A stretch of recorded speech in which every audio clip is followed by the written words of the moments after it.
హైదరాబాద్ మహానగరం ఎంతో మంది కడుపు నింపుతోంది. అదే మహానగరం వాన చుక్క పడితే మోకాళ్ల లోతు నీటిలో ముంచుతుంది. తప్పు మహానగరాంది కాదు. ఇష్టం వచ్చినట్టు చెరువులను పూడ్చేసి, పార్కులను, ప్రభుత్వ భూములను ఆక్రమించేసి అక్రమ కట్టడాలు కట్టిన వ్యాపారులదే. చెరువులను మింగేస్తూ ఇళ్ళు, రోడ్లు వచ్చాయి. వాన పడితే ఆ నీరే చెరువులుగా మారి ఇళ్లలోకి, రోడ్ల మీదకు వస్తున్నాయి.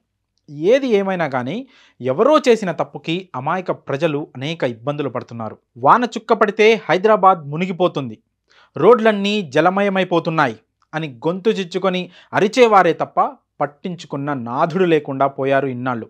కానీ ఒకే ఒక్కడు ఈ కథన రంగంలోకి వచ్చాడు. అతనే Hyderabad disaster response and asset monitoring and protection agency HYDRAA commissioner Ranganath.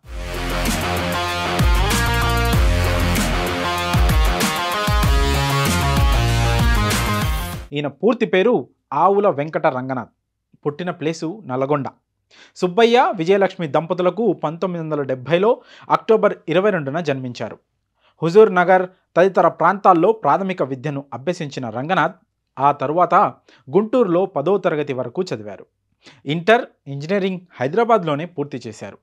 Osmania యూనివర్సిటీలో ఇంజనీరింగ్ పూర్తి చేసిన అనంతరం ఐడిబిఐ బ్యాంకులో కొంతకాలం పనిచేశారు. ఆ తర్వాత పోలీస్ ఆఫీసర్ అవ్వాలన్న లక్ష్యంతో గ్రూప్ 1 పరీక్షలకు ప్రిపేర్ అయ్యారు. గ్రూప్ 1 పరీక్షల్లో స్టేట్ 13వ ర్యాంకు సాధించారు.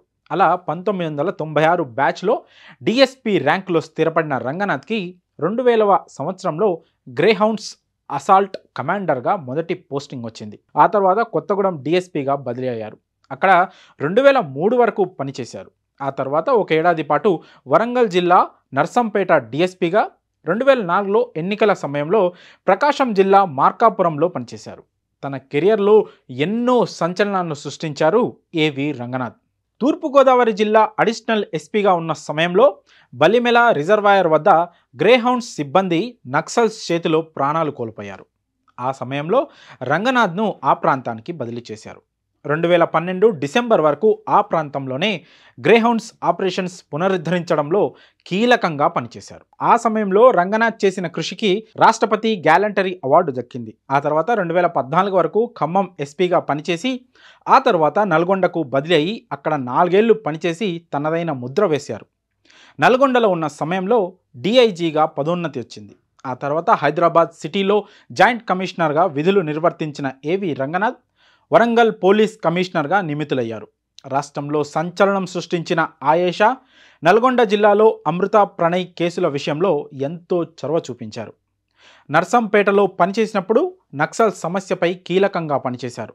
ఆ తర్వాత పలు విభాగాల్లో పనిచేశారు. ఇన్ని సంచలనాలకు కారణమైన ఏవి రంగనాథ్ ఇప్పుడు హైడ్రాతో హడలు పుట్టిస్తున్నారు.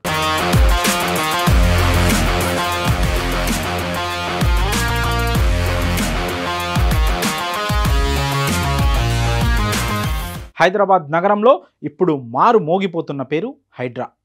పూర్తిగా చెప్పాలంటే Hyderabad disaster response and asset monitoring and protection agency.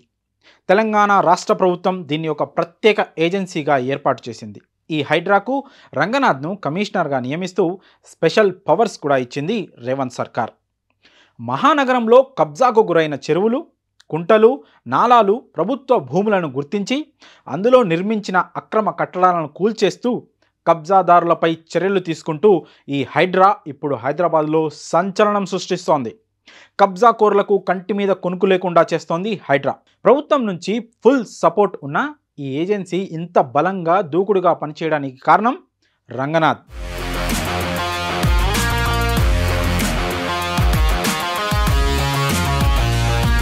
అందుకే ప్రభుత్వం ఆయనను ఏరి కోరి మరీ ఈ ఏజెన్సీకి కమిషనర్గా నియమించింది. మాదాపూర్లోని ఓ ప్రముఖ సినిమా హీరోకు చెందిన ఎన్ కన్వెన్షన్ అనే భారీ నిర్మాణాన్ని కూల్చివేయడంతో మరోసారి హైడ్రా పేరు సంచలనంగా మారింది. దాన్ని నడిపిస్తున్న రంగనాథ్ కబ్జాదారులకు సింహ స్వప్నంగా మారారు. జిహెచ్ఎంసీ పరిధిలో కబ్జాకు గురైన భూములను పునరుద్ధరించడం, వాటిలో నిర్మాణం జరిగిన అక్రమ కట్టడాలను కూల్చివేయడంపై హైడ్రా ఫోకస్ పెట్టింది. జిహెచ్ఎంసీ పరిధిలో దాదాపు 185 చెరువులు కబ్జాలతో కుషించుకుపోయినట్లు అధికారులు లెక్కలు చెప్తున్నారు. ఆయా చెరువుల బఫర్ జోన్లలో నిర్మించిన వాటిని అక్రమ కట్టడాలుగా గుర్తించి వాటిని కూల్చివేయనుంది. ప్రభుత్వం వద్ద ఉన్న చెరువుల విస్తీర్ణం అలాగే పూర్తి నీటి సామర్థ్యం తర్వాత 30 మీటర్ల వరకు బఫర్ జోన్గా ఉంటుంది. ఎఫ్టీఎల్ అంటే ఫుల్ ట్యాంక్ లెవెల్, ఎఫ్ఆర్ఎల్ అంటే ఫుల్ రిజర్వాయర్ లెవెల్. వీటి పరిధి తర్వాత 30 మీటర్ల వ్యాసార్థంలో బఫర్ జోన్ ఉంటుంది. ఇందులో ఎలాంటి నిర్మాణాలకు అనుమతి ఉండదు. ఒకవేళ ఎవరైనా అక్రమంగా నిర్మించినా వాటిని హైడ్రా కూల్చివేస్తుంది. ఉదాహరణకు ఒక చెరువు ఫుల్ ట్యాంక్ లెవెల్ పూర్తి నీటి నిల్వ సామర్థ్యం 15 హెక్టార్లు అనుకుంటే ఆ 15 హెక్టార్ల చుట్టూ 30 మీటర్ల వ్యాసార్థంతో ఉండేదే బఫర్ జోన్ అంటారు. మరి హైదరాబాద్ మహానగరాన్ని వరద బారి నుంచి కాపాడేందుకు ఆక్రమణకు గురైన చెరువులు, నాలాలు, కుంటలను పునరుద్ధరించేందుకు హైడ్రా కమిషనర్ రంగనాథ్ తీసుకుంటున్న చొరవపై మీ అభిప్రాయాలను కామెంట్స్ రూపంలో తెలియజేయండి.